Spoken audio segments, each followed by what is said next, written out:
बिस्मिल्लाहिर्रहमानिर्रहीम, अस्सलाम वालेकुम। आप देख रहे हैं स्पोर्ट्स 360 और मैं हूं अहमद नवाज। आपसे मुलाकात हो रही है एक बार फिर। एक दिन का वक्फा ज़रूर था जहां पर मैं नहीं था और मुझे बताया गया कि लोग बहुत उदास हो गए, और डेफिनेटली कोई ऐसा मसला नहीं है।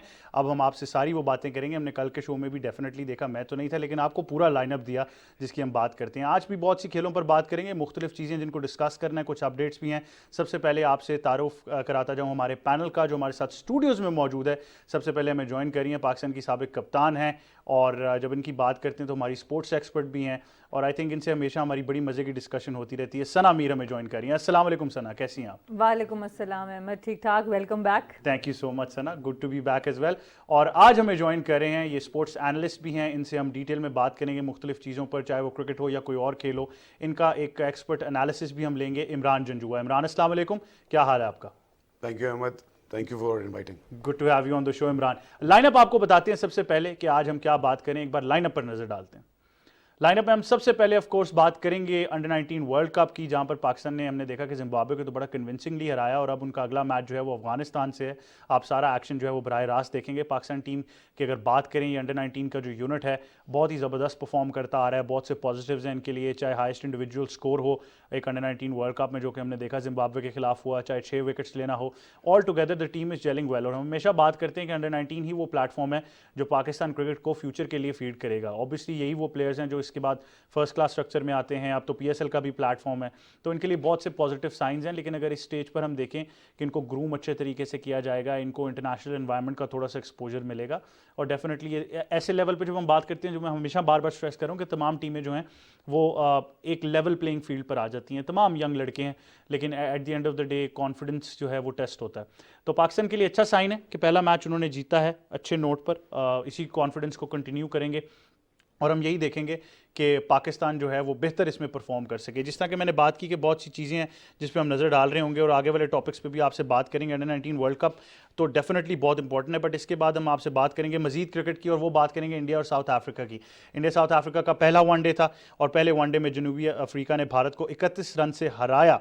और इंडिया का एक जो पूरी दुनिया में भी एक मेरे ख्याल से एक डिस्कशन टॉपिक बना हुआ है, वो पाकिस्तान से हारने के बाद से लेके अभी तक जो उनका सफ़र है, फिर कप्तानी में जो तब्दीलियां हुई, चाहे आप टीम कॉम्बिनेशन की बात करें। कुछ लोग ये भी कहते हैं कि वो जो धोनी फार्मूला था उसको एलिमिनेट किया जा रहा है, बट इंपॉर्टेंट बात यह है कि उनके बोर्ड में भी चेंजेस मुतवक्के हैं, जहां पर हम देखेंगे कि सौरव गांगुली जो हैं और बीसीसीआई की जो भी टीम है, उनका जो टर्म है, टेन्योर है, वो पूरा हो जाएगा। इसके बाद क्या होगा, कोहली का कप्तानी से इस्तीफ़ा देना टेस्ट की, और ऑब्वियसली लिमिटेड ओवर्स में भी वो अब कप्तान नहीं है। तो बहुत सी चीज़ें हैं जिनको डिस्कस करना है, और इंडिया की टीम के परस्पेक्टिव से, क्योंकि हम बार बार यही बात कर रहे थे कि साउथ अफ्रीका की टीम है जो वीक पॉइंट पर नजर आ रही है, बट अगर वो इस तरह से परफॉर्म कर रहे हैं तो आपको डेफिनेटली पता चलेगा कि इंडियन टीम्स में कुछ मसाइल ज़रूर हैं। इसके बाद हम पीएसएल की बात करेंगे। पाकिस्तान सुपर लीग का 7वां एडिशन जो है वो 27 जनवरी से कराची में शुरू होगा। नेशनल स्टेडियम कराची से आप तमाम एक्शन बराह रास्त देखेंगे, और मुझे पता है कि काफ़ी लोग डिसअपॉइंटेड ज़रूर होंगे, लेकिन आप इसको एक पॉजिटिव डेवलपमेंट में भी ले सकते हैं कि फ़ैसला ये किया गया है कि जो शायकीन क्रिकेट हैं 25% कैपेसिटी यानी 25% लोगों को मैच स्टेडियम में देखने की इजाज़त दी जाएगी। तो आई अंडरस्टैंड कि आप लोग 100% कैपेसिटी चाह रहे थे, but on the bright side आप ये देखें कि 25% भी कैपेसिटी वो आपको दे रहे हैं, तो बिल्कुल उन्होंने विदाउट फैंस या क्राउड नहीं किया। ऑब्वियसली हमें पता है कि कोविड की सिचुएशन जो है वो बड़ी सीरियस है। आई एम श्योर कि मोस्ट ऑफ यू, आप जितने भी लोग हैं, बल्कि तमाम लोगों को चाहिए कि वैक्सीनेशन प्रोसेस आपका मुकम्मल हो जाए, चाहे वो बूस्टर शॉट्स जो अब लग रहे हैं वो भी हों, ताकि आप क्रिकेट को एंजॉय कर सकें। और ये अगर आप वैक्सीनेशन की बात करेंगे तो ये एक प्रोगेटिव है, that is the only way जिसमें आप स्टेडियम में मैच देख सकते हैं, और टिकट भी आप तभी खरीद सकते हैं ऑब्वियसली जब आप वैक्सीनेटेड होंगे। तो पीएसएल शुरू होने जा रहा है, तमाम टीम्स जो हैं वो तैयार हैं, टीम्स के प्रैक्टिस मैचेस भी हो रहे थे। हमने कुछ वीडियोज़ भी देखी जिसमें कराची किंग्स के खिलाड़ी आपस में मैच खेल रहे थे। लाहौर कलंदर्स का भी हमने देखा कि शाहीन शाफी जो थे बड़ी ज़बरदस्त बॉलिंग कर रहे थे प्रैक्टिस सेशन में, और लाहौर कलंदर्स की किट भी चेंज होनी है, तो मेरे ख्याल से ये भी बहुत बड़ा डेवलपिंग टॉपिक है। तो लाहौर कलंदर्स के बारे में हमेशा यही होता है कि बहुत सी नज़रें जो हैं वो उन्हीं पर होती हैं। इसके बाद आगे आपसे और खेलों की बात करेंगे, तो टेनिस की बात करेंगे, ऑस्ट्रेलियन ओपन की बात करेंगे। ऑस्ट्रेलियन ओपन में जर्मन अलेक्जेंडर ज़्वेरेव और स्पेनिश सीड जो है राफेल नडाल, ये तीसरे राउंड में जगह बना चुके हैं। अब ये बड़ा इंपॉर्टेंट टूर्नामेंट इसलिए है क्योंकि हमें पता है जोकोविच के साथ जो भी हुआ उसको तो हम साइड पे ही रखेंगे, बहुत ज़्यादा डिस्कशन होगी उस पर। लेकिन अगर आप बात करें कि टेनिस में नेक्स्ट बड़ी चीज़ क्या है, तो वो ये है कि कौन पहले 21 ग्रैंड स्लैम टाइटल्स तक पहुंचेगा। तो जोकोविच, फेडरर, नडाल की जब आप बात करते हैं 20 ग्रैंड स्लैम्स ईच, तो यही था। लेकिन अब क्योंकि जोकोविच नहीं है तो नडाल के पास एक बहुत भरपूर ज़रूर मौका है कि वो जीत सकते हैं। और इससे पहले जो साइड टूर्नामेंट हुआ वो भी उन्होंने जीता था ऑस्ट्रेलिया में ही, तो उनकी फॉर्म ज़रा ज़बरदस्त नज़र आ रही है। और ऑब्वियसली उनको थोड़ा सा कंपटीशन तो मिलेगा जब आप बात करते हैं अलेक्जेंडर ज़वेरेव की, स्टेफानोस सित्सिपास हों, वो भी बड़ा ज़बरदस्त, या आंद्रे रूबलेव, ये तमाम वो लोग हैं जो अच्छा खेलते आ रहे हैं। और हमने टूर्नामेंट में ये भी देखा कि बहुत से और भी लोग हैं जो अच्छा परफॉर्म करते आ रहे हैं। तो कंपटीशन तो डेफिनेटली है, बट नडाल का जो ऑरा है और ये 21 ग्रैंड स्लैम टाइटल को जीतना, मेरे ख्याल से अगर आप देखेंगे तो नडाल के पास बहुत ही ज़बरदस्त मौका है। इन तमाम चीज़ों पर हम बात करेंगे। शुरुआत करेंगे अंडर 19 वर्ल्ड कप से। जैसा कि मैंने कहा कि हमने अपनी कैंपेन जो है पाकिस्तान अंडर 19 ने एक विनिंग नोट पर शुरू की थी और अब उनका मुकाबला अफगानिस्तान से है। अफगानिस्तान से चाहे आप अंडर 19 खेल रहे हो या आप बड़े लेवल की क्रिकेट भी देखें तो वहाँ पर आपको बहुत कॉम्पिटिशन मिलता है, क्योंकि उनकी तरफ बहुत कंपेरेटिव क्रिकेटर्स हैं। एनवायरनमेंट सेम है, थोड़े से डायनामिक्स सेम है, सिस्टम का थोड़ा फ़र्क है, लेकिन टैलेंट जो है वो बहुत मौजूद है। और हमने माजी में भी ये देखा कि अफगानिस्तान के कई प्लेयर्स यूथ लेवल पर भी और सीनियर लेवल पर भी पाकिस्तान में भी क्लब क्रिकेट और डिफरेंट डोमेस्टिक क्रिकेट में हमें नज़र आए हैं। तो सना मीर, अफगानिस्तान बहुत अच्छा मुकाबला है और जैसा कि मैं कह रहा हूँ लेवल प्लेइंग फील्ड ज़रूर होता है, बट जब भी आप अफगानिस्तान के साथ खेलेंगे तो आपको बहुत टैलेंट नज़र आएगा उनकी टीम में। बिल्कुल। और अफ़गानिस्तान जो ज़्यादातर स्पेशलाइज करता है वो अभी भी T20 फॉर्मेट में करता है। वनडे फॉर्मेट में मुझे लगता है कि अंडर 19 में भी पाकिस्तान को एज ज़रूर है, क्योंकि हिस्ट्री बहुत ज़्यादा है, प्लेयर्स को लंबा खेलने की आदत है, स्ट्रक्चर्स जो हैं वो ज़्यादा बेहतर डेवलप्ड हैं अंडर 19 के पाकिस्तान के लिए। पर जो अफ़गानिस्तान की अंडर 19 टीम है, मुझे उसमें स्पिन जो एलिमेंट है उसको देखने में मैं बहुत इंटरेस्टेड होंगी, क्योंकि जब राशिद खान ने जिस तरह अपने आप को एक सुपरस्टार मनवाया है पूरी दुनिया में, उनको देखते हुए बहुत से स्पिनर्स अफ़गानिस्तान में नज़र आते हैं हर क्रिकेट में, एज ग्रुप क्रिकेट में भी, सीनियर क्रिकेट में भी। अगर आप देखें तो उनका बॉलिंग अटैक ज़्यादा स्पिन हैवी बॉलिंग अटैक है, और उनके जो ग्रास रूट पर जितने भी प्लेयर्स बन रहे हैं वो भी स्पिन जो राशिद खान टाइप प्लेयर्स हैं उनसे बहुत इंस्पायर हैं। तो आई थिंक वो देखना होगा कि पाकिस्तान स्पिन को कैसे टैकल करता है। और ऑफ कोर्स जो उनकी बैटिंग है वो हमेशा से एक एग्रेसिव ब्रांड ऑफ क्रिकेट खेलते हैं, उसमें आपके पास एक चांस होता है, क्योंकि पाकिस्तान की भी फास्ट बॉलर्स बड़े अच्छे हैं, स्पिनर्स भी अच्छे हैं, तो वहाँ पे आपके पास एक चांस ज़रूर होगा लंबे फॉर्मेट में वनडे में कि उस चीज़ को एक्सप्लॉइट करें कि उनका जो ब्रांड ऑफ क्रिकेट है वही बहुत एग्रेसिव है, तो वहाँ से वो गलती कर सकते हैं। बिल्कुल, ये बड़ी इंपॉर्टेंट बात है कि हमने अफगानिस्तान की तरफ से यही देखा कि बड़ा एग्रेसिव ब्रांड ऑफ क्रिकेट खेलते हैं। तो जब आप लंबी क्रिकेट की बात करते हैं तो थोड़ा सा टेम्परामेंट बीच में आ जाता है, थोड़ी सी टेक्निकलिटीज़ होती हैं, बट नॉन द लेस अगर कोई लो स्कोरिंग मैच आपको नज़र आया तो डेफिनेटली बहुत मुश्किल हो सकता है। बट इमरान जंजुआ, आपने अफगानिस्तान टीम के साथ भी काम किया है, तो आप क्या कहना चाहेंगे अफगानिस्तान के क्रिकेट डायनामिक्स के बारे में पर्टिकुलरली, और फिर जब हम उनके यूथ स्ट्रक्चर की बात करें जहाँ पर वो अंडर 19 में पाकिस्तान से मुकाबला करेंगे? जी देखिए, जिस तरह सना ने बताया कि Afghanistan and youth they very synonymous in terms of their performance, और जो उनका परफॉर्मेंस है इन द लास्ट 10 ईयर्स वो बहुत शानदार है। बड़ी बड़ी अच्छी टीम्स को उन्होंने tough time on their day they can beat anyone. Coming back to Pakistan side, जी देखिए, मैं ये समझता हूँ कि it's all about keeping the momentum. If Pakistan beats Afghanistan today, all likelihood Pakistan will top the pool.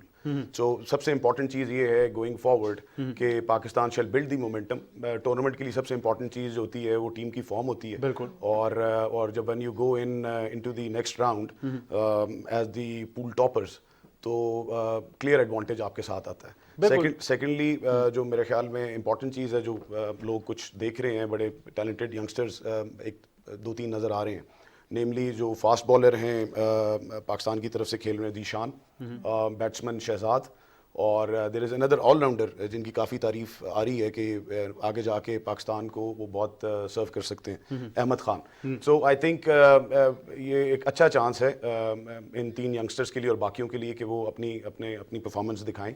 और जिस तरह आपने कहा कि आगे बहुत क्रिकेट है और क्रिकेट आ रही है, तो they can make a name for themselves. Afghanistan को आज हराना जो है वो ज़रूरी है। अफगानिस्तान के साथ बीइंग नेबर्स जो है वो बड़े अच्छे और कांटेदार मैच और बड़े बड़े क्लोज मैचेस हुए हैं।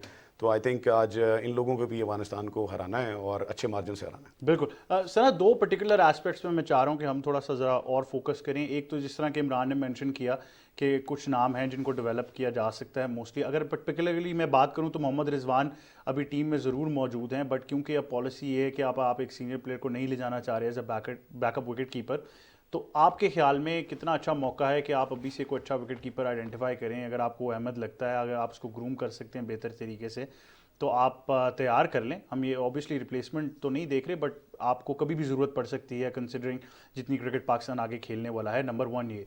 और नंबर 2, जब आप अफगानिस्तान के क्रिकेटर्स की बात करते हैं तो अगर हम दुनिया क्रिकेट में देखें तो एक चीज़ बहुत उनके लिए अच्छी हो गई है, चाहे वो आप उसको एज एन इकॉनमी के परस्पेक्टिव से देखें या उनके प्लेयर्स के इंडिविजुअल ग्रोथ के लिए, कि बहुत से प्लेयर्स वो ऐसे प्रोड्यूस कर पाए हैं जो कि अब दुनिया में मुख्तलिफ जगहों पर लीग्स खेल रहे हैं, और इससे डेफिनेटली क्रिकेट को और उनके सिस्टम को और फ़रोग़ मिलेगा। बिल्कुल, सबसे पहले जो आपका पहला सवाल है रिप्लेसमेंट्स तैयार करना, आई थिंक ये हमें बाहर की टीमों से सीखना पड़ेगा, क्योंकि हमें अपनी जो एज की ब्रैकेट है उसमें से निकलना पड़ेगा। आपको लाइक फॉर लाइक रिप्लेसमेंट तैयार करनी है। मोहम्मद रिजवान अब ओपन करना शुरू हुए T20 में, तो आपको T20 में वो कीपर चाहिए जो ओपन कर सके, और उसी तरह के कीपर को आपको T20 के लिए तैयार करना चाहिए। इसी तरह जो आपका वनडे फॉर्मेट है उसमें आपने जिसको जिस पोजीशन पे देखना है। इसकी बहुत ज़बरदस्त मिसाल मैं थोड़ा सा टच करूंगी। वुमेन एशेज़ में एलिस पेरी इस वक्त इंजर्ड हैं, मूनी इंजर्ड हुई ऑस्ट्रेलिया की तरफ से, तो उन्होंने थालिया मैकग्राथ एक प्लेयर आई हैं नई जो अभी रिलेटिवली न्यू है, वो फर्स्ट चेंज बॉलिंग भी करती हैं जैसे एलिस पेरी करती थी, और 1 डाउन टॉप ऑर्डर में बैटिंग भी करती हैं। और इस वक्त ऑस्ट्रेलिया को 169 का टारगेट T20 में करना है, तो वो 77 पे खेल रही हैं 39 बॉल्स पे, तो इमीडिएटली तैयार थी। तो उन्होंने ये नहीं किया कि वो सिर्फ एज पे देखेंगे जी हमने पेरी की जगह एक यंगस्टर लाना है। वो भी यंगस्टर हो या ना हो, अगर वो स्पेशलाइज रिप्लेसमेंट है एग्जैक्टली उसी पोजीशन पे आके खेल सकते हैं, तो आई थिंक वो किसी भी तरह का इस वक्त एज ब्रैकेट हो वो आपकी एक रिप्लेसमेंट होती है। फिर लॉन्ग टर्म रिप्लेसमेंट आपकी डेफिनेटली वो होती है जो आपके एक यंगर जो भी लॉट में से प्लेयर्स हैं, उसमें रोहेल नज़ीर को आई थिंक हमें भूलना नहीं चाहिए। ठीक है उनके ऊपर बुरा पैच आया, पर एक टैलेंटेड विकेट कीपर है। मोहम्मद हारिस हैं जिनको हमने पाकिस्तान A2 टीम के साथ देखा, और अहमद खान भी अब आपको मिल गए। तो इन सबको साथ लेके चलना चाहिए लॉन्ग टर्म रिप्लेसमेंट। पर शॉर्ट टर्म रिप्लेसमेंट आपकी वही होनी चाहिए कि जो लाइक फॉर लाइक रिप्लेसमेंट हो, कि अगर खुदा न खास्ता मोहम्मद रिजवान को कभी रेस्ट करना पड़ता है तो आपके एज एन ओपनर स्लॉट पे वो विकेट कीपर आगे खेल सके। बिल्कुल, ये बड़ी इंपॉर्टेंट है कि आपके पास बैकअप और रिप्लेसमेंट्स तैयार होनी चाहिए। और इसी तरह हम देखेंगे क्रिकेट जो है वो मज़ीद आगे बढ़ सकती है, और इन प्लेयर्स के लिए भी, इनकी इंडिविजुअल सेल्फ के लिए भी अच्छा है कि जब उनको पता है कि हमारा बैकअप है, कंपैरेटिव भी होता है थोड़ा सा, और अगर आपको कभी रेस्ट भी लेना पड़े जिस तरह सना ने कहा, तो आपके पास रिप्लेसमेंट मौजूद है। आगे बात करते हैं और मुख्तलिफ क्रिकेट मैचेस की जिनकी हम दुनिया में बात करें, तो इंडिया और साउथ अफ्रीका की जो सीरीज़ है उस पर फोकस करते हैं, जहाँ पर साउथ अफ्रीका ने पहला वनडे इंडिया को हरा दिया। इससे पहले वो टेस्ट सीरीज़ भी 2-1 से जीत चुके हैं। तो इमरान, आपको क्या नज़र आ रहा है इंडियन टीम के साथ प्रॉब्लम्स आए? अंडरस्टैंड कि उनका स्ट्रक्चर और सिस्टम तो इतना स्ट्रॉन्ग है कि वो खबरें बाहर नहीं आएंगी, ना कुछ नज़र ऐसा आएगा, बट रिलेटिवली अगर आप परफॉर्मेंस को देखें टेस्ट में भी और इधर भी, तो कुछ तो प्रॉब्लम्स हैं। देखिए जी, मेरे ख्याल में जो सवालिया निशान है वो going ahead will come down to IPL। जिस तरह कहते हैं कि जी money matters but not all the time. उन्होंने पैसे से बहुत बड़ा ब्रांड बनाया IPL, और IPL ने T20 वर्ल्ड कप के अंदर अगर ओवरऑल देखें कि आज जिस तरह की T20 वर्ल्ड कप खेली जा रही है, तो IPL has played a role. But क्या उसने इंडिया को लॉन्गर रन में बेनिफिट किया है? इंडिया की टीम बहुत इंप्रूव नज़र आई, नए बॉलर्स नज़र आए, फील्डिंग साइड बड़ी इंप्रूव कर गई, बैटिंग लाइनअप हमेशा से उनकी स्ट्रांग रही है, लेकिन वनडे और T20 के अंदर उनके अच्छे मारने वाले प्लेयर्स नज़र आए। बट जो आप ओवरऑल देख रहे हैं कि IPL का जो शुरू के कुछ बारिंग 1-2 पहले 2 साल, तो IPL has gone down, Indian cricket has gone down. जो आज आप देख रहे हैं कि with one of the best captains to play the current cricket, Virat Kohli resigning, पहले शास्त्री का, तो ये क्लियरली शो कर रहा है कि ये IPL के जो उनके मसाइल थे वो बेसिकली उसने उनको हर्ट किया है। बट ये देखना होगा, बड़ा मुल्क है, बड़ी इकॉनमी है, ज़्यादा पैसा है, और ये सारी चीज़ें चाहिए होती हैं स्पोर्ट्स को, तो I think they can recover, but let's see के हाउ इट कम्स ऑन। बिल्कुल, ये आई थिंक बड़ी इंपॉर्टेंट बात है जो इमरान भी कह रहे हैं कि सिस्टम स्ट्रॉन्ग है, स्ट्रक्चर्स हैं, प्लेयर्स मौजूद हैं, बैकअप है, तो they know their way around things. आप डेफिनेटली उनसे टीम बिल्डिंग का तो सीख सकते हैं, बट प्रॉब्लम्स डेफिनेटली हैं और बड़े स्केल पर हैं। But at the same time हम सना साउथ अफ्रीका से क्रेडिट नहीं ले सकते। बिल्कुल, I think south Africa has showed a lot of character. जिस तरह से उनकी परफॉर्मेंस डिप की, जो प्रॉब्लम्स उनकी ब्लैक लाइव्स मैटर के साथ, जो गोरे प्लेयर्स थे उनकी भी प्रॉब्लम्स आपको, क्विंटन डिकॉक के इश्यूज नज़र आए, वर्ल्ड कप में नज़र आया, फिर टेस्ट मैच में उन्होंने रिटायरमेंट का ऐलान किया, तो बहुत कुछ चल रहा था। फिर लीडरशिप के इश्यूज हैं, बोर्ड के सीनियर प्लेयर्स के साथ, Faf du Plessis, Imran Tahir, उनको नहीं रखा, तो बहुत से इश्यूज से लड़ के ये टीम यहाँ तक पहुँची है। जहां मेरे ख्याल से अभी इंडियन टीम का अब स्टार्ट हो रहा है, वो जो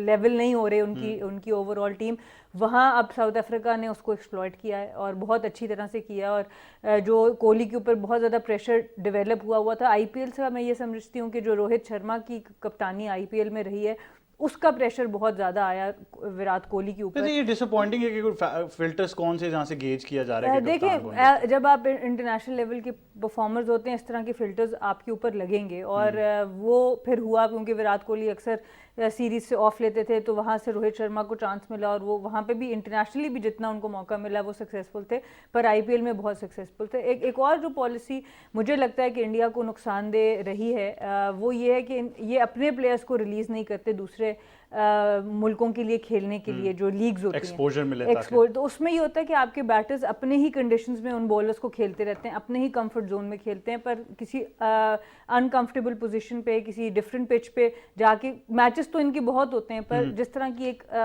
लीग क्रिकेट की जो प्रेशर होता है, जो T20 क्रिकेट की वो होती है, वो उनको उस तरह से नहीं मिल सकी। तो आई थिंक उस पॉलिसी को भी इनको कहीं ना कहीं आगे जाके इन्होंने अपनी लड़कियों को जरूर भेजते हैं, और उसमें आपने देखा कि वुमेन्स क्रिकेट में अगर इंडिया की टीम को देखे तो टॉप 4 में बहुत सुकून से वो नजर आ रही है और बार बार सेमीफाइनल्स फाइनल्स खेल रही है, तो उसमें उनको एक्सपोजर से फायदा मिल रहा है। पर मेंस क्रिकेट को वो इस पॉलिसी को उनको देखना बिल्कुल। लेकिन इस चीज़ से हमें ये ज़रूर अंदाज़ा होता है कि सिर्फ हम ही नहीं हैं जहाँ पर प्रॉब्लम्स हैं क्रिकेट बोर्ड से रिलेटेड और क्रिकेटर से रिलेटेड, ये तकरीबन दुनिया में काफ़ी प्रॉब्लम्स आपको नजर आ जाते हैं। बट ऑब्वियसली हम यही एक्सपेक्ट करते हैं कि India is a strong team, दुनिया क्रिकेट के लिए अच्छी ज़रा बाउंस बैक करे, स्टेबिलिटी आए। Obviously as true cricket lovers आपको जो पॉजिटिव्स होते हैं उनको रिकग्नाइज करना चाहिए।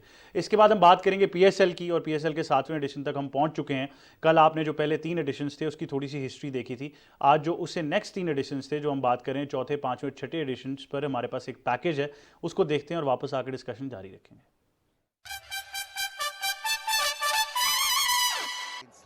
HPL PSL 2019 लीग के 4थे एडिशन में क्वेटा ग्लैडिएटर्स ने फाइनल में पेशावर ज़ल्मी को शिकस्त देकर पहली मर्तबा HPL PSL का टाइटल अपने नाम किया। नेशनल स्टेडियम कराची में खेले गए फाइनल में क्वेटा ग्लैडिएटर्स ने 139 रन का मतलूबा हदफ 2 विकेटों के नुकसान पर हासिल करके पेशावर ज़ल्मी को 8 विकेटों से शिकस्त दी। 3 खिलाड़ियों को पवेलियन की राह दिखाने पर नौजवान फास्ट बॉलर मोहम्मद हसनैन को प्लेयर ऑफ द फाइनल करार दिया गया। PSL final 2019 has been won by Gladiators. Fantastic pictures.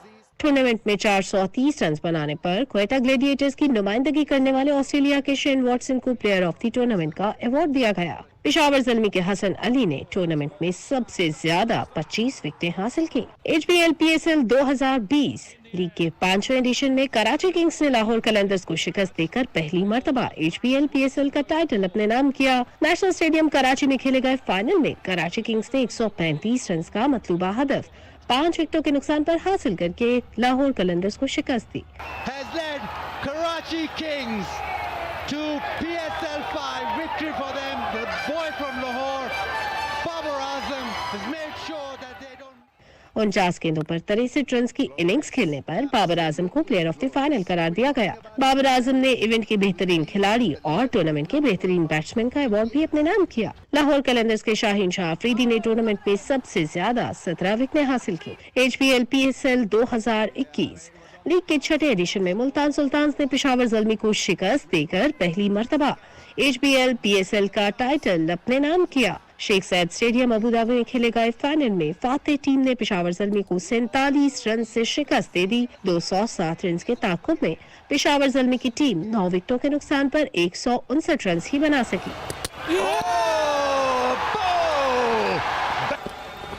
It's a young franchise, but they've done it under the captaincy of Mohammad Rizwan. He's been absolutely brilliant. And look at that. 65 run की धुआंधार innings खेलने पर सुहेब मकसूद को player of the final करार दिया गया। Event में 428 run बनाने पर वो टूर्नामेंट के बेहतरीन बैट्समैन भी करार पाए। टूर्नामेंट में 20 विकेटें हासिल करने वाले शाहनवाज धानी टूर्नामेंट के बेहतरीन बॉलर रहे। मोहम्मद रिजवान टूर्नामेंट के बेहतरीन विकेट कीपर रहे। Mohammad Rizwan.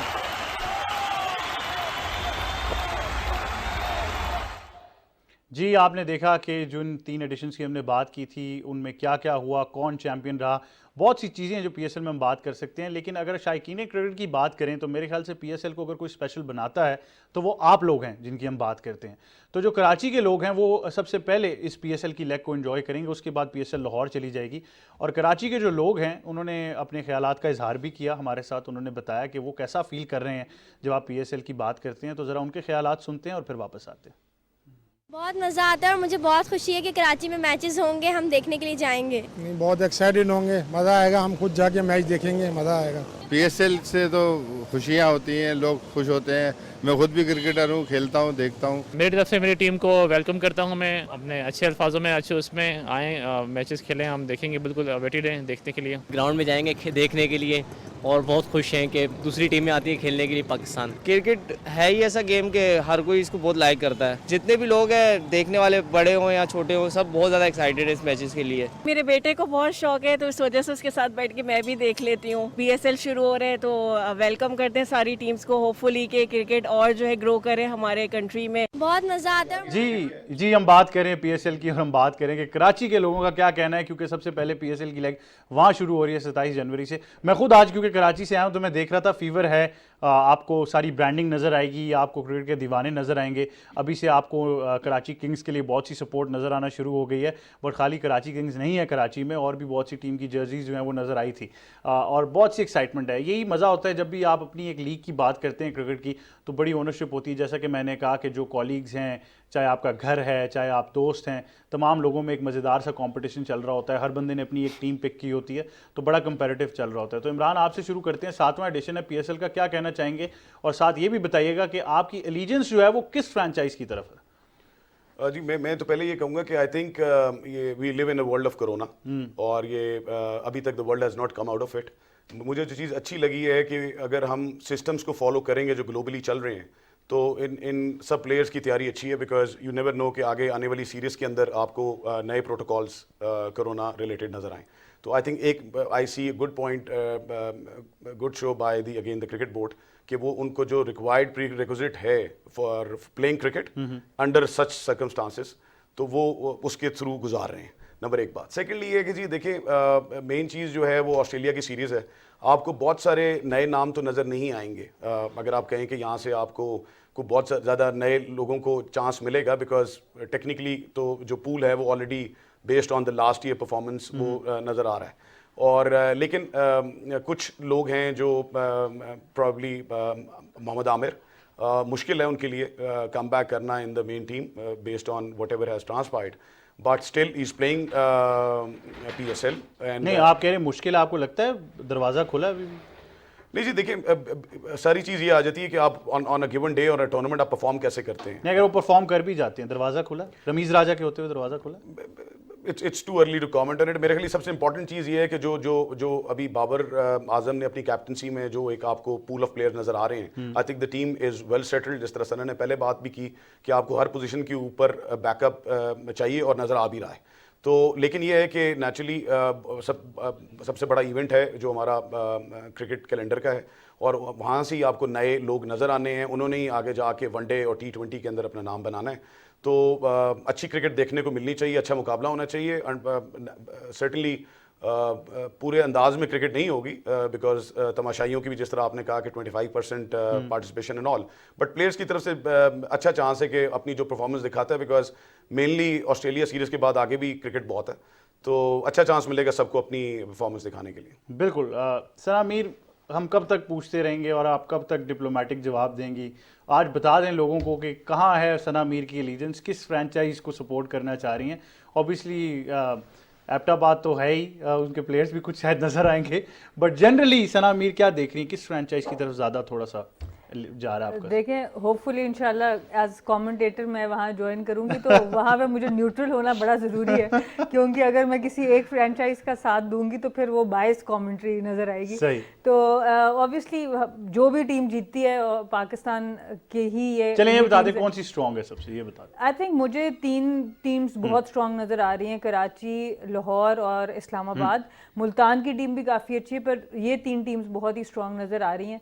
और ज़ल्मी की भी टीम अच्छी बनी हुई है। मतलब ऑब्वियसली T20 क्रिकेट ऐसी, आई थिंक ये एक्सपर्ट्स को सबसे ज़्यादा प्रॉब्लम में ये क्रिकेट डालते हैं क्योंकि किसी को कुछ पता नहीं होता, बस हम प्रिडिक्ट कर देते हैं अल्लाह का नाम लेके। लेकिन T20 क्रिकेट में किसी वक्त भी कुछ भी हो सकता है, एक प्लेयर भी पूरा मैच बदल देता है। तो इस टाइम पे ये कह देना कि कौन टूर्नामेंट जीतेगा बहुत मुश्किल है, बहुत मुश्किल है। इमरान क्या और ऐड करना चाहेंगे, स्पेशली जब हम टीम से कॉम्बिनेशन की बात करते हैं? देखिए मेरे लिए इंपॉर्टेंट चीज़ जो मैं देखता हूँ वो ये है कि विद रिगार्ड्स टू, हमने IPL की पहले बात की, आई थिंक हम लकी हैं इन पाकिस्तान के अंदर कि हमारा जो PSL फ्रेंचाइज है और जो लड़कों ने क्रिकेट खेली है उसमें हमारी टीम्स के अंदर अब टीमें हमारी शटल नज़र आ रही हैं स्ट्रक्चर और उस हवाले से देखते हुए। तो मेरा ख्याल है कि जो हमारा ब्रांड है वो हम डोमिनेट, कैप्टन डोमिनेशन नज़र आती है। जो कप्तान अपनी टीम को लीड अच्छा करता है एक मोमेंटम के साथ, वो टूर्नामेंट के अंदर हमेशा PSL के अंदर वो टीम आपको अच्छा करती हुई नजर आएगी। तो I think it's a very open tournament again, because पीछे अच्छी क्रिकेट खेल के आ रहे हैं, कप्तान जो हैं वो सारे एस्टैब्लिश नेम्स हैं, टीम्स को जनरली जानते हैं, बहुत सारी चेंजेस नहीं हैं। तो I think it's a very open tournament. और जिस तरह सना ने भी कहा कि 4-5 टीमें हैं, it could be anyone's tournament. बहुत सी चीज़ें हैं जो बाज़-औक़ात I think hype wise identify हो जाती हैं PSL में। तो Sana, one of those factors is Shahid Afridi जो कि क्वेटा ग्लैडिएटर्स के लिए नज़र आएंगे। और पिछले कुछ दिनों से मैं उनकी और सरफराज की भी स्टेटमेंट्स पढ़ रहा था, जहाँ पर वो कह रहे थे Sarfaraz is my favourite captain. Sarfaraz कह रहे थे कि उनके टीम में होने से जो है वो टीम को बहुत सपोर्ट मिलेगी और उनको बहुत सपोर्ट मिलेगी। और ये भी बात है कि शाहिद आफरीदी का आखिरी PSL भी है। तो क्वेटा के ओवरऑल अगर आप टीम की बात करें, हमने पहले भी बात की थी कि कुछ समझ नहीं आ रही कॉम्बिनेशंस की, बट खाली शाहिद आफरीदी का फैक्टर कितना इंपॉर्टेंट है? देखिए क्वेटा की अभी तक जो सिलेक्शन की थोड़ी सी मुझे समझ आई है, वो इमोशनली अटैच हैं क्रिकेट के साथ और इमोशनल डिसीजंस बहुत उनको हावी रहते हैं क्रिकेट पे। और आफरीदी की भी एक ख्वाहिश थी शायद आफरीदी की कि वो हर फ्रेंचाइज में एक सीज़न ज़रूर लगा ले, तो उस ख्वाहिश को भी ऑनर किया है नदीम उमर साहब ने। तो उस लिहाज से देखें तो obviously he has got a big heart. वो इन चीज़ों को अहमियत बहुत देते हैं, खाली जीतने हारने को अहमियत नहीं देते, इन चीज़ों को अहमियत देते हैं और ये अपनी जगह पे एक बहुत अच्छी चीज़ भी है। पर अगर हम सिलेक्शन पॉइंट ऑफ व्यू से बात करें तो उनको ये देखना होगा कि इस दफ़ा थोड़ी सी उनकी फील्डिंग साइड शायद बेहतर नज़र आए, पर पिछली दफ़ा उनकी फील्डिंग साइड बहुत हल्की थी। शाहिद आफरीदी ऑब्वियसली एक लेजेंड हैं पाकिस्तान क्रिकेट के, T20 क्रिकेट के लिए बेस्ट सूटेड हैं, पर उनकी फिटनेस को देखना होगा। जब हमने लास्ट टाइम उनको KPL में देखा तो बैक के इश्यूज नजर आए और सारे मैचेस वो नहीं खेल सके। तो इस तरह का प्लेयर जब आपकी टीम में आता है इतने लंबे टूर्नामेंट के लिए, तो फिर टीम कॉम्बिनेशन बहुत ज़्यादा फ्लक्चुएट करना पड़ता है, क्योंकि आपको पता होता है ये प्लेयर सारा वक्त अवेलेबल नहीं है। तो जब आप उस प्लेयर को खिलाते हैं या रेस्ट देते हैं तो पूरी टीम का कॉम्बिनेशन उससे अफेक्ट होता है। तो कभी कभी ये चीज़ थोड़ी अनसेटलिंग होती है टीम की तरफ। तो ये देखना होगा कि शाहिद आफरीदी की फिटनेस इस वक्त किस लेवल पर है, क्या वो पूरा टूर्नामेंट इकट्ठे खेल सकते हैं या ब्रेक्स ले लेके खेलेंगे, तो और उसका फिर क्या इफेक्ट होगा क्वेटा की टीम के ऊपर। बिल्कुल, ये तो डेफिनेटली है कि अगर आप कॉम्बिनेशंस की बात करें तो आपको कॉम्बिनेशंस ऐसे बनाने पड़ते हैं जहाँ पर आपको एक साइड पर ज़्यादा फोकस ना नज़र आए, बल्कि एक बैलेंस्ड अप्रोच आपको नज़र आए। बट बहुत सी फ्रेंचाइजीज़ हैं, स्पेशली इमरान, लाहौर कलंदर्स की अगर बात करें तो बड़े पुरज़्म हैं, हर सीज़न होते हैं और इस बार भी एक बार फिर पुरज़्म है कि सीज़न को जीतने की कोशिश करें और काफ़ी चेंजेस भी हैं इस बार उनकी तरफ से। जी, जिस तरह पहले बात हुई है कि सारी टीम्स जो हैं वो हमेशा एंथुसियाज्म के साथ आती हैं। I think the onus lies with the captain. मेरा ख्याल है कि एक चीज़ जो कैप्टन्स को इंश्योर करनी चाहिए और फ्रेंचाइजेस को कि जी इमरान, आपको इंटरप्ट करूंगा। लाहौर में सूबाई वज़ीर सेहत डॉक्टर यास्मीन राशिद मीडिया से गुफ्तगू कर रही हैं, आपको बराह रास्त वहाँ लेकर चलते हैं। के अंदर हुआ है उस ब्लास्ट में हमारे पास जो टोटल मरीज आए हैं वो 28 हैं। 28 में से एक मरीज जब आया था तो ऑलरेडी एक्सपायर हो चुका था।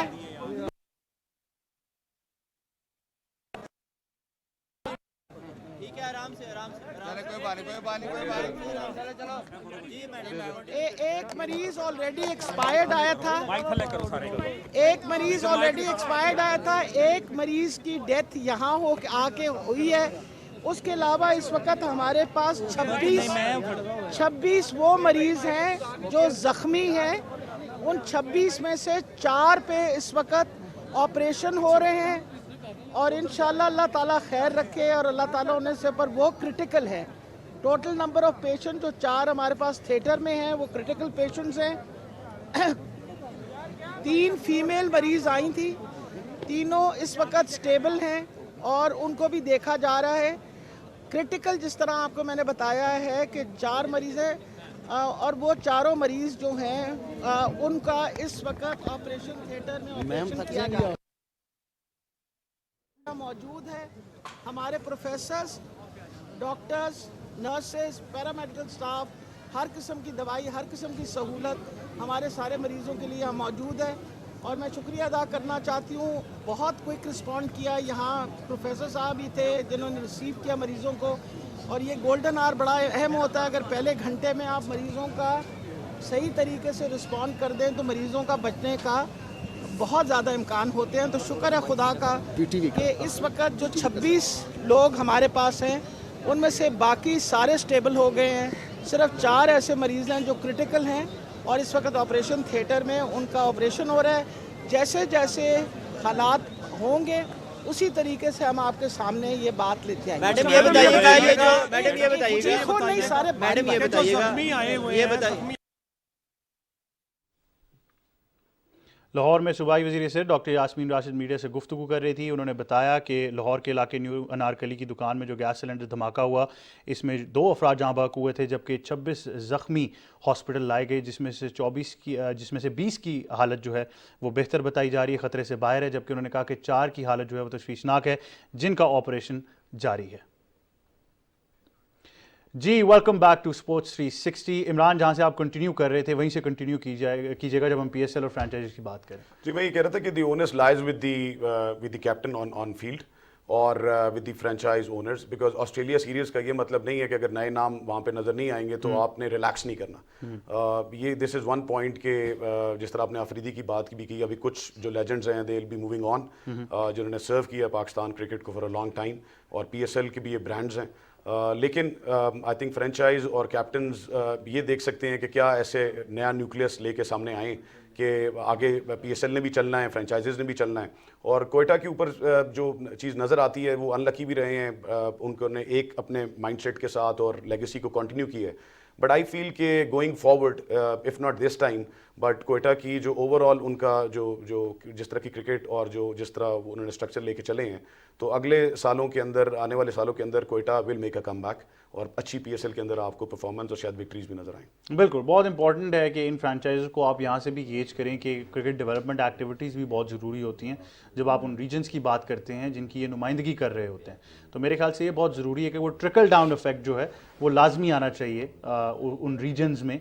जब आप कोयटा की बात करते हैं, जब आप बलूचिस्तान एट लार्ज की बात करते हैं, हमने पेशावर ज़ल्मी की तरफ से देखा कि उन्होंने खैबर पख्तूनख्वा में मुख्तलिफ टूर्नामेंट्स करवाए, चाहे वो मदरसा लीग हो, चाहे वो ट्रायल्स हों। लाहौर कलंदर्स का हाई परफॉर्मेंस सेंटर मेरे ख्याल से इस वक्त पाकिस्तान में अगर उसकी बात की जाए तो बड़ा एक हाई क्लास है, इंटरनेशनल स्टैंडर्ड्स का है। फिर उनका एक अपना प्रोग्राम है जहाँ पर पंजाब में वो स्काउट करते हैं और डेफिनेटली अब कामयाब जवान प्रोग्राम के साथ भी वो अटैच रहे हैं। इस तरह मुख्तलिफ फ्रेंचाइजीज़ हैं। मुल्तान की बात कर लें तो उन्होंने सदर्न पंजाब के अंदर जो है वो टैलेंट हंट ज़रूर की है। तो बहुत सी फ्रेंचाइजीज़ हैं जो इन चीज़ों पर बाकायदा काम कर रहे हैं और टैलेंट्स को जो है वो स्काउट करने की कोशिश कर रहे हैं। इमरान, आपका बहुत शुक्रिया, आप हमें ज्वाइन कर रहे थे। एक छोटे से वक्फे की तरफ हम जाएंगे, वापस आएंगे तो डिस्कशन जारी रखेंगे।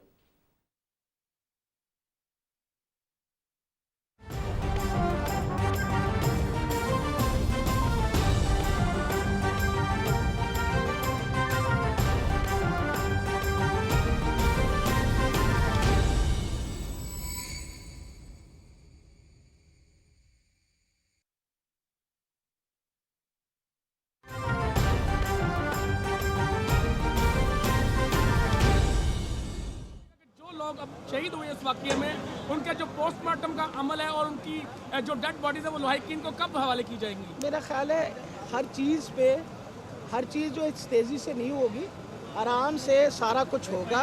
पुलिस ऊपर है, पुलिस सारी रिपोर्ट्स लिख रही है, नेचुरली मिल के पुलिस डिपार्टमेंट और होम डिपार्टमेंट के साथ सारी रिपोर्ट तैयार की जाएगी। जिनके पोस्टमार्टम्स होंगे वो भी देखे जाएंगे, नेचुरली देखने के लिए कि किस नौयत की इंजरीज थी। और मेरा ख्याल है जो अहम चीज़ बताने की वो आप लोगों को ये है, क्योंकि बाकी जो निटी ग्रिटी है वो साथ साथ आपको बताएंगे। आपने कहा चार क्रिटिकल है, बाकी सारे स्टेबल हैं। मैडम उनको कितनी माइनर इंजरी है, कब तक उन्हें हॉस्पिटल से डिस्चार्ज? देखिए जी, जो आपके इस वक्त बाकी मरीज 4 के अलावा जो बाकी मरीज हैं स्टेबल हैं। फॉर एग्जांपल जिसको श्रैपनल लगा हुआ है पेट के ऊपर, वो स्टेबल है। स्टेबल का ये मतलब है कि वो अपने सारे वाइटल्स मेंटेन कर रहा है, लेकिन उसके श्रैपनल्स निकलने हैं, वो भी थिएटर में जाएगा, उसके भी ऑपरेशन होके और उससे शैपल्स को निकालना पड़ेगा। महकमा दाखिला की जानिब से कोई ऐसे बम ब्लास्ट का पहले बताया गया था हुकूमत की जानिब से, आपने ऐसे प्रिकॉशनरी मेजर्स लिए? अच्छा, ये मैं आपको बता दूं कि ये सारे धमाके का हमारा डिपार्टमेंट और होम डिपार्टमेंट के साथ मिलके फोरेंसिक एनालिसिस हम कर रहे हैं। जैसे फोरेंसिक एनालिसिस की रिपोर्ट आएगी इंशाल्लाह आपको। इसके अलावा लाहौर में सूबाई वज़ीर सेहत डॉक्टर यास्मीन राशिद मीडिया से गुफ्तगू कर रही थी। लाहौर के इलाके न्यू अनारकली की दुकान में गैस सिलेंडर धमाका हुआ जिसमें 2 अफराद जहाँ बहक हुए जबकि 26 ज़ख्मी थे। डॉक्टर यास्मीन राशिद ने बताया कि इनमें से 4 की जो हालत है वो अभी भी तशवीशनाक है, जिनका ऑपरेशन लाहौर के अस्पताल में जारी है। उन्होंने कहा बाकी जो मरीज़ हैं उनकी हालत ख़तरे से बाहर है। उन्होंने ये भी बताया कि हुकूमत जो पंजाब की सूबाई हुकूमत है वो इस पूरे वाक़े का फोरेंसिक एक इन्वेस्टिगेशन भी करेगी और इसके बाद हक़ाइक़ से मीडिया और कौम को आगाह किया जाएगा। Welcome back to sports 360। वक्फे से पहले हम क्रिकेट की बात कर रहे थे, अब हम बात करेंगे ऑस्ट्रेलियन ओपन टेनिस टूर्नामेंट की और इसमें ऑब्वियसली बहुत सी खबरें हैं और ये बड़ा खबरों में रहा है इस बार ज़्यादा, आई नो जोकोविच वाले वाक़े की वजह से, बट अब हमें टेनिस पर भी फोकस करना है। तो मेरे ख्याल से tennis at large he focus करना है और जैसा कि हमने कहा कि अलेक्जेंडर ज़वेरेव और राफेल नडाल, अभी लेटेस्ट न्यूज़ ये कि वो तीसरे राउंड में क्वालिफाई कर चुके हैं। वुमेन साइड पर भी बहुत इंटेंस कॉम्पिटिशन जारी है और मैं यही कह रहा था कि बहुत से अपसेट ज़रूर हैं बट बहुत से नए प्रॉस्पेक्ट्स भी हमें नज़र आएंगे।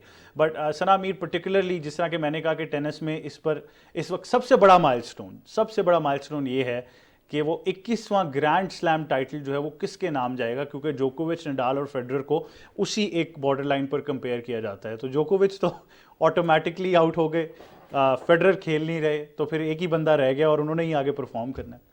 बिल्कुल, आई थिंक एक बहुत मेंटली एक प्लेयर के लिए बड़ा बूस्ट होता है कि you are the favourite of the tournament, specially when कुछ टूर्नामेंट से आप फेवरेट ना हों, क्योंकि ये सोचना कि नडाल फेवरेट ना हो टूर्नामेंट का कुछ अरसे पहले तक आप सोच भी नहीं सकते थे, पर जोकोविच की जिस तरह की परफॉर्मेंस रही है वो अब जो भी टूर्नामेंट खेलते हैं वो फेवरेट ही नज़र आते हैं। तो ये आई थिंक नडाल के लिए एक मेंटली एक ऐसा बूस्ट है जो कि ऑब्वियसली उनकी ओवरऑल टेनिस को भी करेगा। बहुत बड़े लेजेंड रहे हैं। फेडरर और नडाल की हमेशा से बात ही है कि बहुत ह्यूमिलिटी के साथ इन्होंने अपनी टेनिस के लिए, जोकोविच की जो इशू बना वैक्सीन का, वो उसकी वजह से अब 3 साल के लिए अगर वो ऑस्ट्रेलियन ओपन से बाहर हो जाते हैं तो बहुत बड़ा उनका जो सोच रहे थे कि ये बहुत तेजी से नडाल और फेडरर से आगे निकल जाएंगे, वो चीज़ अब नहीं हो सकेगी। आपको एक मजे की बात बताता हूँ कि मैंने एक जगह ये भी पढ़ा ट्विटर पे कि जहाँ पर लिखा था कि एटलीस्ट जोकोविच is better than the English cricket team, क्योंकि वो फिर भी ऑस्ट्रेलिया से इतनी जल्दी आउट नहीं हुआ है। ओके, मैंने भी पढ़ा था कि वो उनको बैटिंग कंसल्टेंट के तौर पे लाना चाह रहे क्योंकि वो आउट नहीं हो रहे थे ऑस्ट्रेलिया। लेकिन ओवरऑल आपने ओवर द करियर, अगर have you been a Federer fan या नडाल फैन ज़्यादा रही हैं? I've been fan of both. I think they both, उनकी दोनों की पर्सनालिटीज़ बहुत डिफरेंट है।